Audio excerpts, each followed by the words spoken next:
Assalamualaikum warahmatullahi wabarakatuh. Waalaikumsalam. Alhamdulillahilladzi hadana lihada wa ma kunna linahtadiya laula an hadana Allah. Asyhadu an la ilaha illallah wahdahu la syarikalah wa asyhadu anna Muhammadan abduhu wa rasuluh. Ya ayyuhalladzina amanu taqullaha haqqa tuqatih wa la tamutunna illa wa antum muslimun. Allahumma salli wa sallim wa barik ala Muhammad wa ala alihi wa ashabihi wa man tabi'ahum bi ihsanin ila yaumiddin.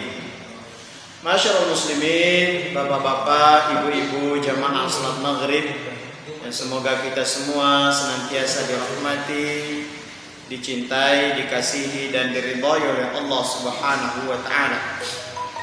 Alhamdulillah, di kesempatan yang penuh dengan keberkahan ini, di tengah-tengah hujan rintik, ya, Allah Subhanahu wa ta'ala masih memberikan pada kita kekuatan iman untuk kembali hadir di majelis ini setelah kita laksanakan salat maghrib secara berjamaah. Maka mudah-mudahan Allah Subhanahu wa ta'ala sempurnakan pahala dari ibadah dan amal saleh kita, termasuk salat maghrib yang telah kita laksanakan, demikian pula salat-salat sunnah baik qabliyah maupun ba'diyah. Mudah-mudahan semua itu menjadi pemberat timbangan kebaikan dan amal saleh kita di akhirat kelak. Lebih dari itu, tidak lupa pula kita senantiasa berselawat kepada baginda Rasulullah sallallahu alaihi wasallam. Beliaulah yang telah diutus oleh Allah Subhanahu wa taala untuk mengajarkan kepada kita tentang ajaran Islam, tentang petunjuk yang Allah turunkan kepada hamba-hambanya, agar mereka bisa menjalani kehidupan di dunia ini berpedoman kepada petunjuk tersebut, sehingga mereka bisa mendapatkan kemuliaan, keselamatan, dan kebahagiaan baik dalam kehidupan di dunia, lebih-lebih nanti dalam kehidupan akhirat. Bapak Ibu sekalian, salah satu di antara prinsip penting yang harus selalu kita pahami dan kita amalkan dalam kehidupan kita adalah bahwa ibadah dan amal salih merupakan salah satu di antara penyebab atau sebab utama seseorang itu mendapatkan kebahagiaan, kemuliaan, dan keselamatan di dunia dan akhirat. Oleh karena itulah kita berusaha untuk menghiasi dan mengisi waktu dan kesempatan kita dengan selalu beribadah dan menjalankan amal-amal salih sebagaimana yang telah diajarkan oleh Rasulullah sallallahu alaihi wasallam. Ada momentum-momentum tertentu ketika ibadah dan amal saleh itu sangat ditekankan. Ya, ada momentum-momentum tertentu ketika ibadah dan amal saleh itu sangat ditekankan. Demikian pula sebaliknya, ada momentum-momentum tertentu di mana perbuatan dosa juga kemaksiatan itu besar, ya, besar sekali balasan dan ancamannya dari Allah Subhanahu wa ta'ala. Maka hendaklah kita memanfaatkan momentum-momentum tersebut. Termasuk di dalamnya adalah bulan-bulan haram. Bulan-bulan haram.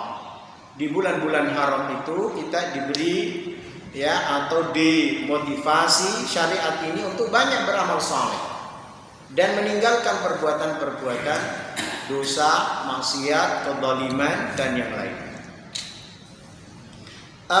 Dalam surat At-Taubah ayat 36. Surat At-Taubah ayat 36, Allah Subhanahu wa taala berfirman, "Inna iddatasy syuhuri 'indallahi 12 syahra."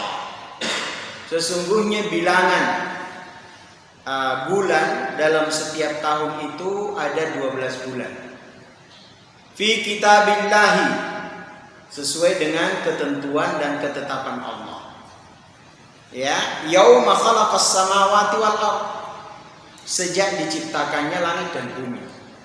Jadi 1 tahun terdiri dari 12 bulan itu bukan hasil penemuan manusia, bukan. Memang Allah sudah tentukan sejak penciptaan langit dan bumi, bahwa dengan perputaran dan peredaran bumi mengelilingi matahari dan perputaran bumi pada rotasinya itu sudah ditentukan oleh Allah bahwa dalam 1 tahun itu jumlahnya berapa bulan? 12 bulan. Walaupun mungkin bulan-bulan itu berbeda namanya. Bulan Hijriyah berbeda, kemudian bulan Masihiyah berbeda nama-namanya. Mungkin juga bulan yang dipakai oleh misalnya orang-orang Konghucu atau Chinese dan sebagainya. Bulan-bulan yang dipakai di Persia zaman dulu ketika mereka meyakini agama Zoroaster dan seterusnya. Bulan-bulan itu semuanya jumlahnya 12. Walaupun namanya berbeda-beda. Karena itu sudah ketentuan dan ketetapan Allah Subhanahu wa ta'ala sejak diciptakannya langit dan bumi. Kemudian Allah Subhanahu wa ta'ala menyatakan minha arba'atun hurum. Dari 12 bulan itu ada 4 bulan haram. Ya, ada 4 bulan haram. Bulan haram yang pertama yaitu bulan Rajab, seperti yang saat ini, bulan Rajab. Kemudian bulan haram yang kedua Dzulqa'dah namanya. Bulan haram yang ketiga Dzulhijjah, dan bulan haram yang keempat yakni Al-Muharram. Ya, Al-Muharram. Inilah 4 bulan haram. Rajab. Rajab itu antara Jumadal Ula dan Sya'ban. Disebut juga Rajab Mudhar. Ya. Kemudian melompat. Jadi Rajab, Sya'ban. Kemudian setelah Sya'ban apa? Ramadan. Habis Ramadan Syawal. Habis Syawal Jumadal Dzulqa'dah namanya. Nah, 3 bulan ini berturut-turut, Dzulqa'dah, Dzulhijjah, Al-Muharram. Dan inilah bulan-bulan pelaksanaan ibadah haji. Ya, Dzulqa'dah mulai berangkat, maka itu termasuk bulan haram. Apa sih maksudnya bulan haram? Bulan haram itu artinya bulan di mana tidak boleh ada pembunuhan, tidak boleh ada peperangan, tidak boleh ada kezaliman. Ya, dan itu sangat dihormati sejak syariat Nabi Ibrahim. Maka di negeri Arab bulan-bulan itu sangat dihormati. Ya. Termasuk bulan Rajab tadi. Nah, sebagian di antara ulama ada yang menamai bulan Rajab itu Rajab Mudhar. Disandarkan kepada suku Mudhar. Kenapa? Karena suku Mudhar itu sangat-sangat menghormati bulan Rajab. Suku Mudhar ini suku yang sangat ganas. Sangat ganas, penjahat. Apa istilahnya, perampok. Pokoknya kalau ada kafilah dagang lewat sekitar daerahnya, semuanya dirampok dan orang-orangnya dibunuh. Tapi kalau sudah masuk bulan Rajab, ya, suku Mudhar ini tidak ada yang mau, tidak ada yang bisa. Walaupun lewat depan rumahnya itu tidak diboleh diapa-apain. Makanya Rajab itu disandarkan kepada Mudhar. Nah, jadi 4 bulan ini termasuk bulan haram. Ya, apalagi 3 bulan.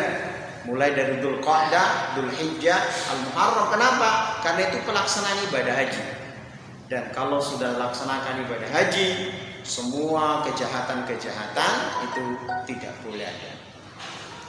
Nah, seperti itulah. Dan itu berjalan sejak Nabi Ibrahim. Ya, berturun temurun sampai Nabi Ismail, sampai zaman jahiliyah, sampai diutusnya Nabi kita Muhammad sallallahu alaihi wasallam.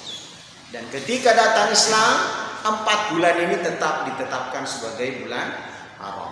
Nah, kemudian Allah Subhanahu wa taala menyatakan dzalikad dinul qayyim. Itulah ketetapan agama yang lurus. Artinya, agama Islam yang dibawa oleh Nabi Muhammad ini menetapkan kebiasaan di zaman jahiliyah ini tetap ditetapkan sebagai bulan haram. Ya. Jadi tidak kemudian dirubah, tidak. Sejak zaman jahiliyah berjalan, ketika masuk syariat Nabi Muhammad, 4 bulan ini ditetapkan sebagai bulan haram. Fala tadlimu fihinna anfusakum. Maka jangan sekali-kali kalian menganiaya diri-diri kalian, mendolimi diri-diri kalian pada bulan-bulan tersebut. Apa arti mendolimi diri kalian di sini? Maksudnya adalah jangan engkau menjatuhkan diri kalian itu kepada kebinasaan dengan berbuat maksiat. Karena orang kalau berbuat maksiat, berbuat dosa, sebenarnya dia menyakiti dirinya, dia mendolimi dirinya. Ya, maka para ulama tafsir termasuk Ibnu Abbas, jangan sampai di bulan 4 bulan haram ini kamu mendolimi dirimu dengan berbuat dosa dan berbuat maksiat. Nah, kalau kita mau membalik pemahaman dari ayat ini, maka kita akan dapati bahwa kalau begitu perbanyaklah kebaikan-kebaikan. Karena ketika bulan haram ini berbuat dosa dan maksiat, diperbanyak istilahnya ancamannya, dosanya, siksaannya. Maka ketika berbuat baik juga diperbanyak pahalanya. Ya, di bulan-bulan haram tersebut.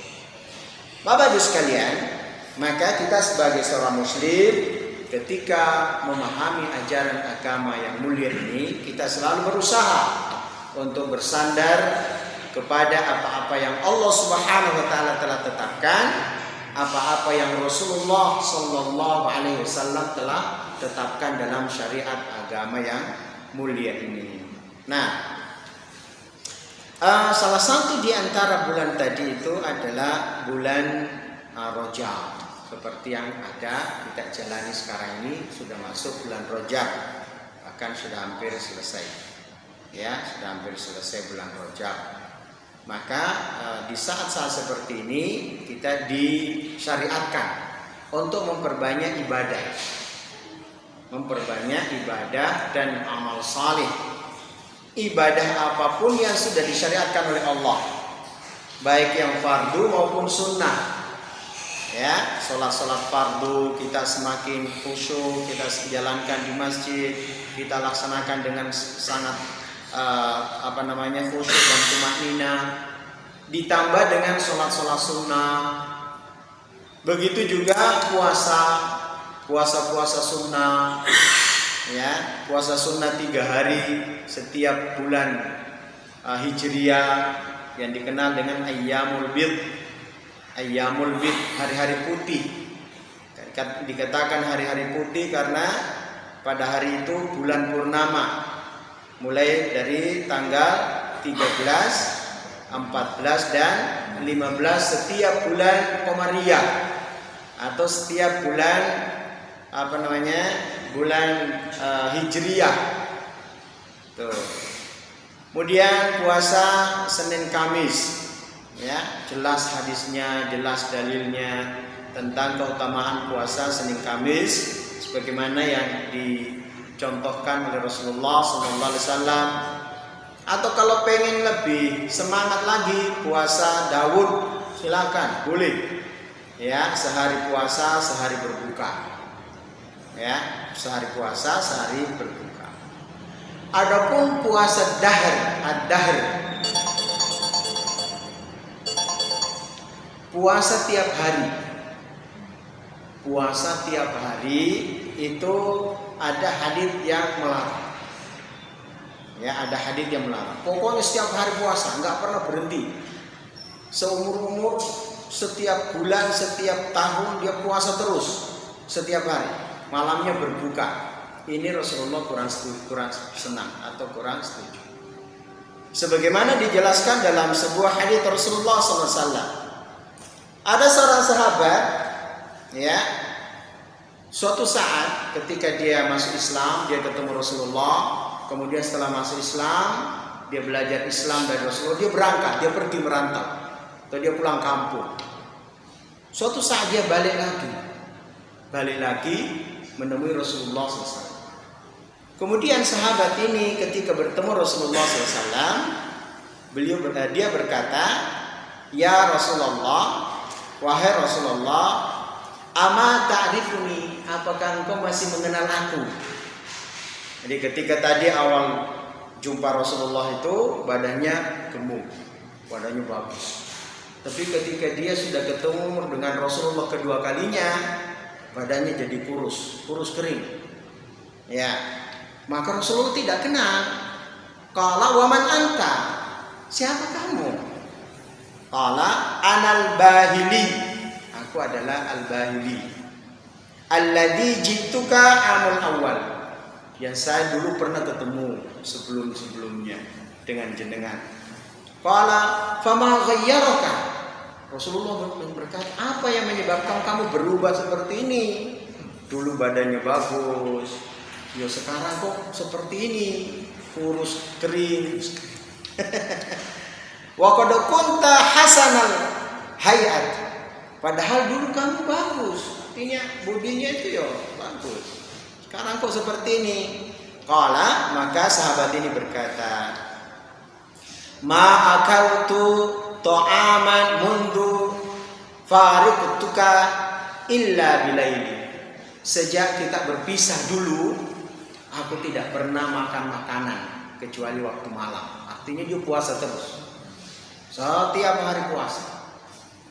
Ya, nanti makan kalau sudah berbuka malam hari saja. Siang selalu puasa.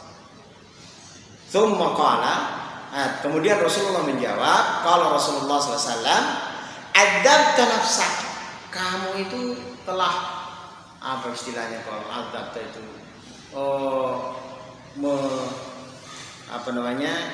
kamu itu telah menyiksa dirimu. Adzabta nafsak, kamu menyiksa dirimu kalau begitu, tiap hari puasa nggak berbuka. Artinya enggak pernah tidak puasa. Ya, maka tsumma qala, kemudian Rasulullah bersabda. Maksudnya kalau kita puasa tiap hari itu Rasulullah menganggap itu sesuatu yang kurang tepat. Ya, makanya ada istilah puasa dahr. Puasa terus, tidak pernah tidak puasa. Itu kurang. Walaupun itu secara syar'i kelihatan bagus, tapi Rasulullah kurang senang dengan itu. Sum yaumaini, berpuasalah 2 hari. Ya, misalnya 2 hari puasa, 2 hari berbuka, 2 hari puasa, 2 hari berbuka. Qala zidni, wah Rasulullah tambahkanlah untuk aku, karena aku masih bisa. Ya. Kemudian Rasul nyatakan sum syahrus sabr, berpuasalah di bulan Ramadan. Ya, ini yang pertama tadi, berpuasalah di bulan Ramadan saja. Ya. Kemudian dia mengatakan zidni ya Rasulullah, tambahkanlah ya Rasulullah. Kenapa? Fa inna bi quwwatan, aku ini masih kuat. Jadi kalau cuma puasa Ramadan saja tidak puas. Ya. Kemudian beliau menyatakan sum yaumaini, berpuasalah 2 hari. Qala zidni, wahai Rasulullah tambahkan lagi ya Rasulullah, kami masih kuat. Sum thalathata ayyam, berpuasalah 3 hari dalam 1 bulan. Qala zidni, tambahkan lagi ya Rasulullah. Qala sum min hurum, ya wa sum min hurum wa atrak, puasalah di bulan-bulan haram dan tinggalkanlah. Artinya di bulan haram itu silakan perbanyak puasa. Ya, puasa yang dimaksud tadi di bulan haram itu yang 4 bulan itu. Ya. Jadi sum minal hurumi, ya watra, berpuasalah di bulan haram dan tinggalkan. Dan itu disebutkan 3 kali. Artinya Rasulullah membolehkan berpuasa di bulan-bulan haram, memperbanyak di bulan puasa di bulan haram. Ya. Nah, ini salah satu di antara hadis yang menunjukkan kepada kita bahwa di antara sahabat itu ada yang sangat bersemangat beribadah. Sangat bersemangat beribadah. Namun Rasulullah SAW tetap memberikan batasan. Bagaimanapun semangatnya, ya kita juga harus tetap peduli terhadap tubuh kita. Ya. Jangan sampai kita menyiksa diri kita dengan ibadah. Nah, dalam Islam itu tidak seperti itu.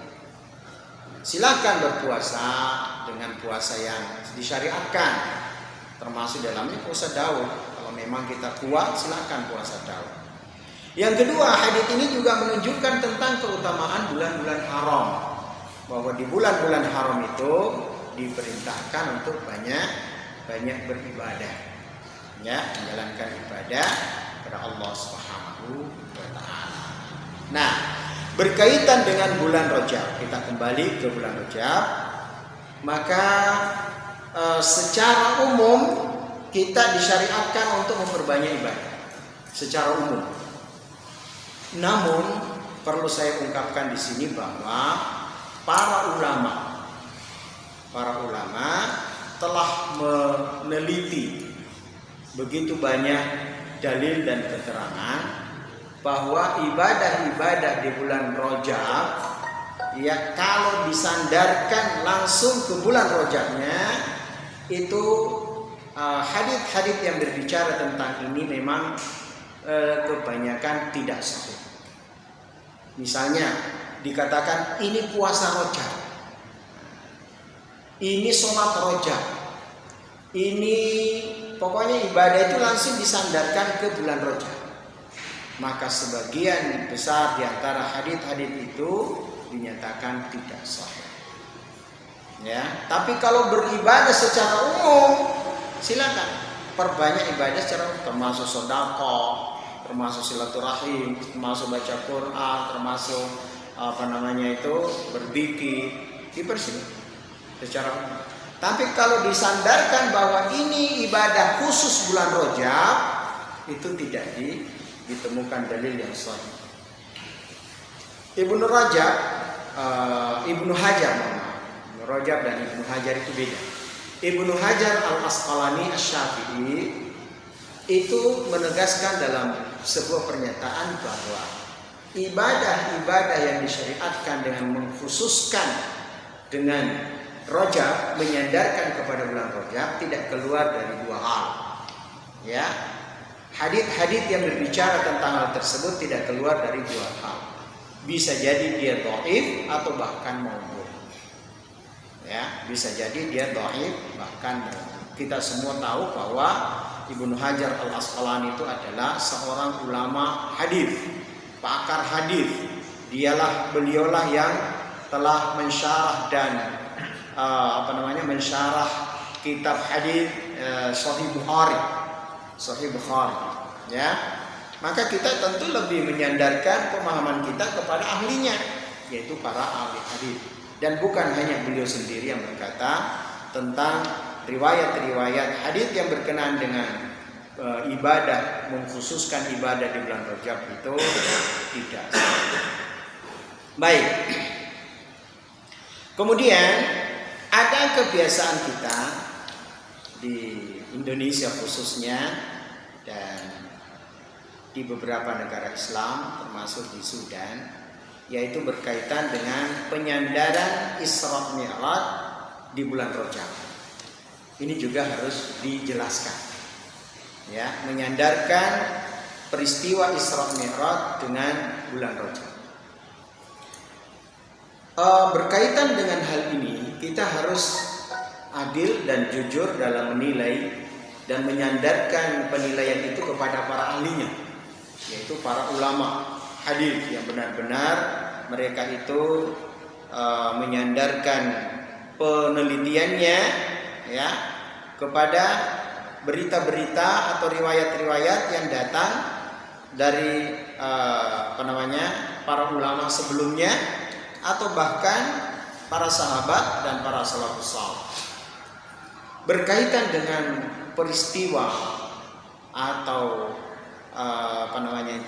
Isra Mi'raj ini berbeda pandangan di kalangan ulama tentang waktu kejadiannya secara historis. Saya ulangi, berbeda pandangan di kalangan ulama tentang waktu kejadian. Ada yang menyatakan bahwa Isra Mi'raj itu terjadi ketika Rasulullah SAW diangkat menjadi Rasul. Berarti sejak awal terjadi Isra Mi'raj. Ini pendapat At-Tabari dalam tafsir. Ada yang berpendapat bahwa tahun kelima sejak diangkat jadi Rasul. Ada yang berpendapat bahwa tahun ke-7 sejak diangkat jadi Rasul. Ya, ini tahunnya. Ini baru tahunnya sudah berbeda pendapat. Ada yang berpendapat bahwa 1 tahun sebelum Rasulullah hijrah, berarti tahun ke-12 Hijriah. Atau tahun 12, bukan tahun 12 Hijriah, tahun ke-12 sejak diangkatnya Rasulullah jadi Rasul. Ada yang berpendapat 3 tahun sejak 3 tahun sebelum hijrah. Ya, 3 tahun sebelum hijrah. Dan ini yang banyak dinukil oleh para ulama sirah, ulama sejarah. Kenapa? Karena 3 tahun sebelum hijrah itu berarti tahun ke-10 Hijriah. Tahun ke-10 Hijriah. Dan di tahun ke-10 Hijriah inilah yang dikenal dengan Amul Huzni. Amul Huzni itu artinya tahun kesedihan. Ya. 3 tahun sebelum hijrah. 3 tahun sebelum hijrah. Berarti tahun ke-10 sejak diangkatnya jadi Rasul. Bukan tahun 10 setelah hijrah, bukan. 3 tahun sebelum hijrah berarti tahun ke-10 sejak diangkatnya jadi Rasul. Dan ini yang banyak dipegang oleh para ulama. Kenapa? Karena tahun ini dikenal dengan tahun Amul Huzni, tahun kesedihan. Bagaimana tidak? Sebelumnya itu terjadi peristiwa-peristiwa yang sangat menggoncangkan Rasulullah SAW dan para sahabat kaum muslimin. Sebelumnya itu sejak tahun ke-7 atau ke-8 Hijriah itu kaum muslimin itu diangkatnya beliau sebagai Rasul itu kaum muslimin itu diboikot. Termasuk keluarga Abu Thalib, termasuk keluarga Bani Hashim diboikot. Tidak boleh berjual beli, tidak boleh saling menikahi, tidak boleh memberi perbantuan, tidak boleh. Jadi orang-orang Arab selain Bani Hashim dan Bani Muttalib itu tidak boleh menolong mereka. Mereka disingkirkan di sebuah lembah. Disinilah Rasulullah dan para sahabat merasakan penderitaan yang besar. Ditambah penderitaan itu ketika masuk tahun 10 Hijriah meninggal Abu Thalib yang selama ini menolong, membantu dan melindungi beliau dalam berdakwah. Kemudian baru beberapa hari setelah meninggalnya Abu Thalib, pamannya, meninggal istrinya yang beliau cintai, yang mendukung perjuangannya, yang mensupport, memberi semangat. Ya, istrinya bernama Khadijah, meninggal. Maka bertambahlah kesedihan beliau. Ya, walaupun beliau bersedih karena ini amanah kerasulan, beliau tetap berusaha untuk menyebarkan dakwah. Karena di kota Makkah tidak diterima, maka beliau berangkat ke suatu negeri namanya Thaif, kurang lebih 60 km dari Makkah. Harapannya supaya di Thaif itu nanti dibantu, ditolong oleh orang-orang sana. Ternyata di sana lebih parah, ya, lebih jahat. Anak-anak kecil disuruh keluar, budak-budak disuruh keluar, berbaris melempari Rasulullah dengan batu sampai kakinya berdarah-darah. Ya. Kemudian setelah kejadian-kejadian ini, Rasulullah diberikan penghiburan untuk mengokohkan jiwa beliau, yakni dengan Isra Mi'raj. Dan peristiwa Isra Mi'raj ini sepakat seluruh ulama. Bahkan diriwayatkan dengan hadits mutawatir. Mutawatir itu artinya hadits sahih dengan jumlah sahabat yang meriwayatkan lebih dari 10 orang. Itu namanya mutawatir. Artinya riwayat-riwayat tentang peristiwa Isra Mi'raj itu tidak bisa dibantah. Pasti kejadiannya benar-benar terjadi.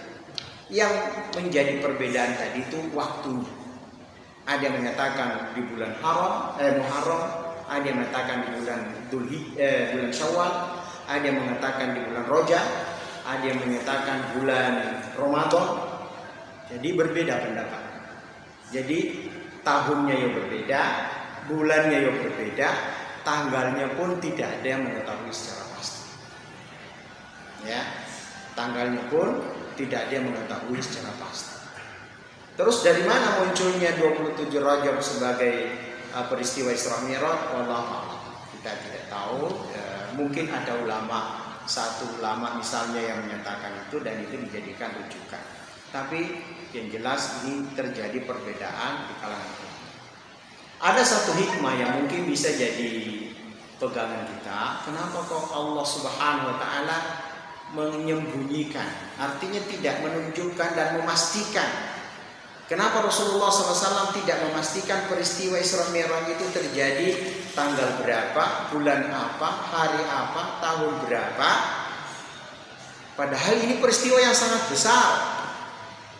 Ya, peristiwa yang menggoncangkan iman sebagian orang, bahkan ada yang murtad gara-gara mendengarkan Rasulullah menceritakan peristiwa Isra Mi'raj. Nah, kenapa? Karena kata para ulama, karena memang peristiwa Isra Mi'raj walaupun ini peristiwa yang sangat besar dan agung, itu tidak terkait dengan ibadah tertentu. Tidak terkait dengan ibadah tertentu. Berbeda dengan 1 Ramadan, Syawal, Idul Fitri, berbeda dengan 10 Dzulhijjah, Idul Adha, 9 Dzulhijjah, hari Arafah. Nah, itu memang terkait dengan waktu. Adapun peristiwa tadi itu memang tidak terkait dengan syariat. Tidak ada peristiwa Isra Mi'raj itu tidak ada terkait dengan syariat tertentu. Itu makanya itulah salah satu di antara hikmah tidak dipastikannya peristiwa Isra Mi'raj itu secara historis kapan terjadi. Baik. Ada beberapa hal yang mungkin perlu kita ketahui berkaitan dengan Isra Mi'raj. 1. Apa makna Isra dan Mi'raj? Ya, apa maknanya? Isra secara bahasa itu artinya perjalanan di malam hari. Itu secara bahasa. Jadi perjalanan di malam hari. Secara istilah artinya Rasulullah SAW diperjalankan dalam suatu malam dari Masjidil Haram ke Masjidil Aqsa. Masjidil Haram itu di mana? Di Makkah. Masjidil Aqsa di Palestina atau di Baitul Maqdis. Ya. Nah, dan itu terjadi satu malam saja. Padahal jarak antara Makkah dan Baitul Maqdis itu sangat jauh. Belum lagi terjadi Mi'raj. Mi'raj itu isim makan. Arajah. Artinya tangga untuk naik. Itu namanya Mi'raj.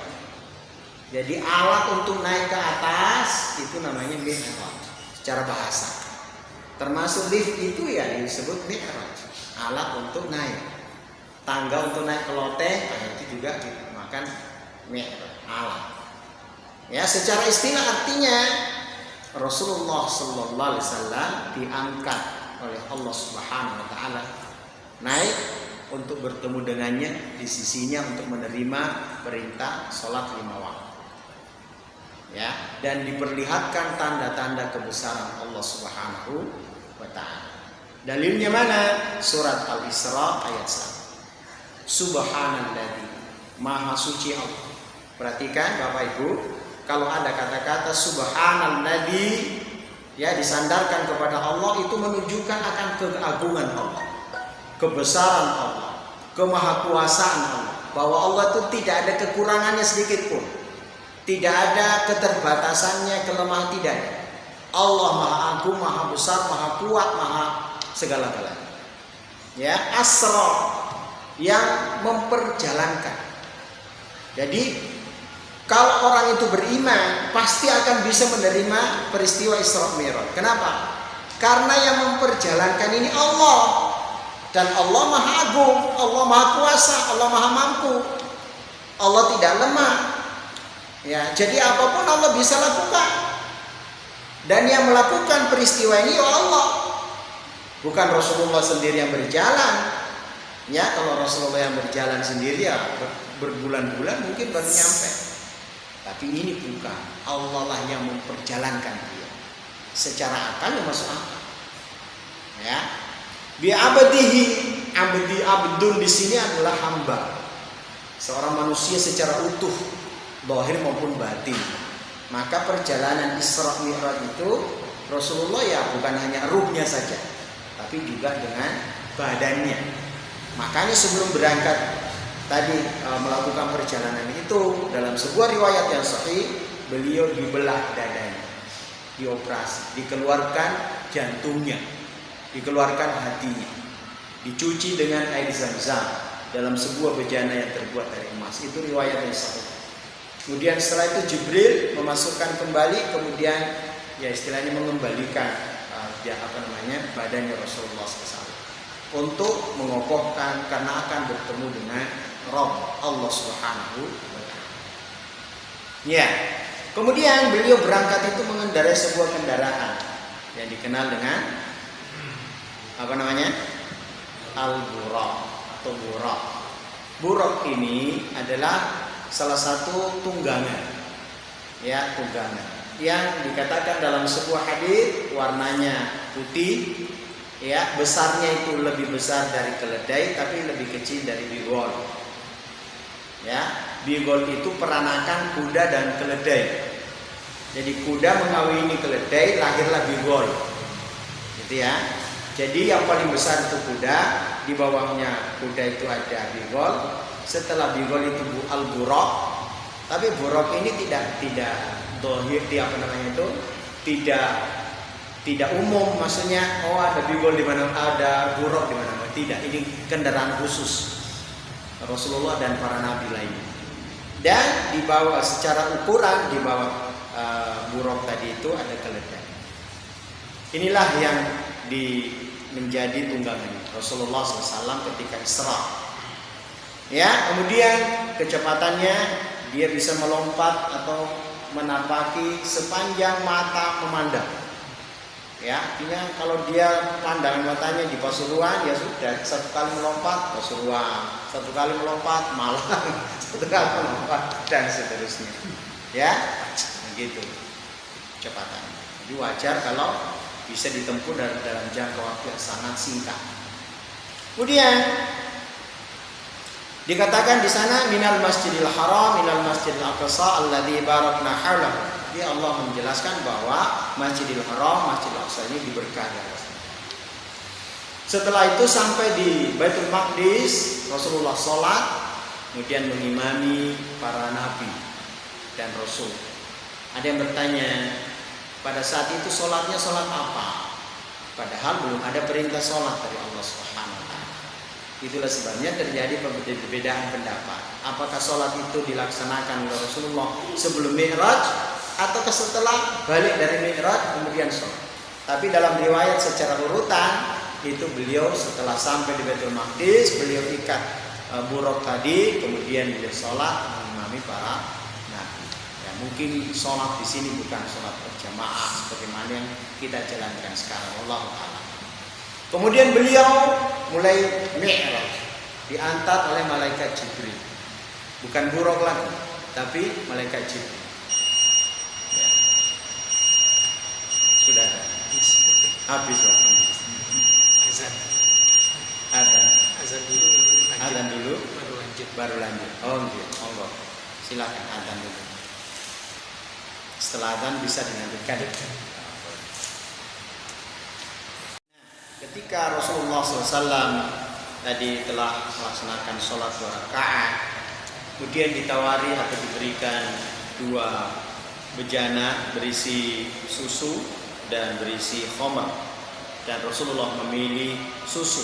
Maka Jibril berkata, engkau telah memilih sesuatu sesuai dengan fitrah. Jadi beliau memilih susu. Kemudian Rasulullah naik atau bersama Jibril ke langit dunia, langit pertama. Dan ketika di langit pertama minta izin dibukakan pintu langit. Jadi ternyata langit itu memiliki pintu-pintu. Setiap langit memiliki pintu. Nah, malaikat penjaga langit dunia atau langit pertama itu bertanya, siapakah kamu? Maka Jibril menjawab, aku Jibril. Dan siapa bersama kamu? Beliau adalah Muhammad sallallahu alaihi wasallam. Apakah dia sudah diutus? Maka jawab Jibril, sudah. Maka dibukakanlah pintu langit pertama. Kemudian Rasulullah dan para sahabat yang naik ke pintu langit pertama, bertemu dengan seorang nabi. Nabi siapa di sini? Nabi Adam alaihi salatu wassalam, Abul Bashar, bapaknya seluruh manusia. Ya, dia mengatakan Rasulullah diperintahkan untuk mengucapkan salam dan Adam menjawab salam. Dia Adam menyatakan ahlan wa sahlan, anak yang saleh dan nabi yang baik. Ya. Kemudian begitu seterusnya naik ke langit kedua, dibukakan pintu dan di sana bertemu dengan dua orang nabi, Nabi Yahya dan Nabi Isa alaihi salatu wassalam. Dan seterusnya naik ke langit ketiga, bertemu dengan Nabi Yusuf. Dan Rasulullah menggambarkan Nabi Yusuf. Nabi Yusuf itu setengah ketampanan. Setengah ketampanan itu dimiliki Nabi Yusuf. Setengah yang lain itu dibagi-bagi untuk seluruh manusia. Begitu tampannya Nabi Yusuf. Kemudian naik ke langit yang keempat, di sana bertemu dengan Nabi Idris alaihissalatu wassalam. Di langit yang kelima bertemu dengan Nabi Harun alaihissalatu wassalam. Di langit yang keenam bertemu dengan Nabi Musa. Ya. Dan di langit yang ketujuh bertemu dengan Nabi Ibrahim. Nabi Ibrahim sedang bersandar di Baitul Ma'mur. Di langit ketujuh itu ada nama Baitul Ma'mur. Ka'bahnya kalau di dunia, tempat tawafnya para malaikat itu Baitul Ma'mur. Ya. Kemudian dari Baitul Ma'mur Rasulullah SAW dibawa naik ke Sidratul Muntaha. Sidratul Muntaha itu sebangsa pohon yang sangat indah, daunnya lebar seperti telinga gajah, ya, buahnya seperti gentong. Itu indah sekali. Rasulullah tidak bisa gambarkan keindahannya. Dan Rasulullah SAW diangkat naik ke sisi Allah Subhanahu Wa Taala dan menerima. Rasulullah itu berbicara dengan Allah, Allah berbicara dengan Rasulullah, ya, dan diberi perintah atau ini sholat 50 rakaat atau 50 kali, bukan rakaat, 50 kali sehari semalam. Ya, 50 kali sehari semalam. Coba bayangkan kalau 50 kali ini menjadi ketetapan, ya setiap berapa menit ada, berapa menit ada. Ya, tapi masya Allah. Ketika turun ketemu Nabi Musa, Nabi Musa tahu bahwa itu tidak akan mungkin karena dia sudah lihat, ya, umatnya yang di Bani Israel tidak akan mampu untuk melaksanakannya. Suruh balik, minta keringanan, dikurangi 5, naik turun dikurangi 5 sampai tersisa 5 kali sehari semalam. Itu pun kata Allah, pahalanya 1 kali itu 10 pahala, maka kalau dilaksanakan 5 kali dapat 50 pahala minimal. Ya, inilah salah satu di antara hadis-hadis dan banyak peristiwa-peristiwa yang Rasulullah lihat. Rasulullah lihat penduduk surga, Rasulullah lihat penduduk neraka, Rasulullah lihat orang-orang yang mendapat siksaan dengan berbagai macam bentuknya sebagai gambaran tentang apa yang terjadi pada manusia ketika melakukan perkara-perkara yang dilarang, yang dimurkai oleh Allah Subhanahu wa Ta'ala. Ya, demikian secara singkatnya tentang peristiwa Isra Mi'raj. Kita semua harus yakin bahwa peristiwa ini benar, sebagaimana Abu Bakar yakin. Kalau yang mengatakan itu Muhammad, lebih dari itu pun aku yakin, aku percaya, kata Abu Bakar As-Siddiq. Maka beliau digelar sebagai As-Siddiq yang selalu membenarkan peristiwa-peristiwa atau apapun yang datang dari Allah dan Rasulnya yang mulia Sallallahu Alaihi Wasallam. Mudah-mudahan menjadi manfaat, menyemangati kita untuk selalu rajin ibadah, khususnya sholat. Sholat 5 waktu jangan sampai kita tinggalkan, ditambah dengan sholat-sholat sunnah, rawatib, ya, dan sholat-sholat sunnah yang lain. Semoga Allah Subhanahu Wa Taala memberikan kekuatan pada kita, kekuatan iman, menjalani perintah-perintahnya dan menjauhi larangan-larangan. Mudah-mudahan manfaat. Kita tutup dengan doa penutup majelis. Subhanakallahumma wa bihamdika, asyhadu an la ilaha illa anta, astaghfiruka wa atubu ilaik. Assalamualaikum warahmatullahi wabarakatuh.